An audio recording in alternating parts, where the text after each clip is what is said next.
please leave room for everybody to fit in?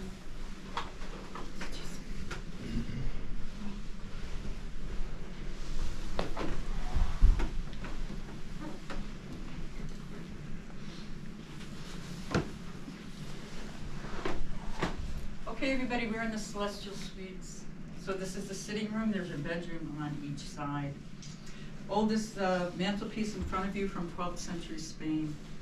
You'll see that there's a Latin phrase chiseled on top there. And the translation is as follows: this house shines on the earth like the moon does in the sky. It's adorned by 15th century Spanish tile. When Miss Morgan saw that there were animals contained in that tile, she was thrilled with that because she's an animal lover herself, just like Mr. Hurst. So she includes the animal whimsy up into the cast plaster ceiling done by John and Theo Vanderloo, master cast plasters out of Oakland. They did all the cast plaster ceilings on the property. They worked up here for 11 years. The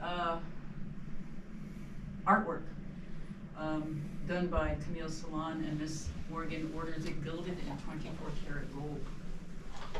Then we have the animals contained in the tracery windows on either side. This room is also a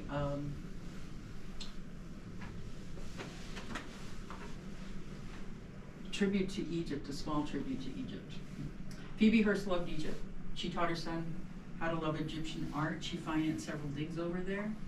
And the oldest piece of art on the property, some of you saw yesterday, was Sekhmet, at approximately 3,600 years old. So Mr. Hearst also had a fascination with Napoleon. These paintings here, I'm pointing to a painting by the 19th century French artist Jean-Léon Gérôme. It is of Napoleon looking over the city of Cairo with the pyramids of Giza in the distance. Napoleon was there in 1798. He was there to do battle with Britain. Didn't work out too well for him. Despite that, he crowns himself Emperor of France in 1804. Painting over here, also done by Mr. Gérôme. This is the Napoleon looking over the Sphinx. This was, oh yeah, in the left-hand corner too, you see these shadows.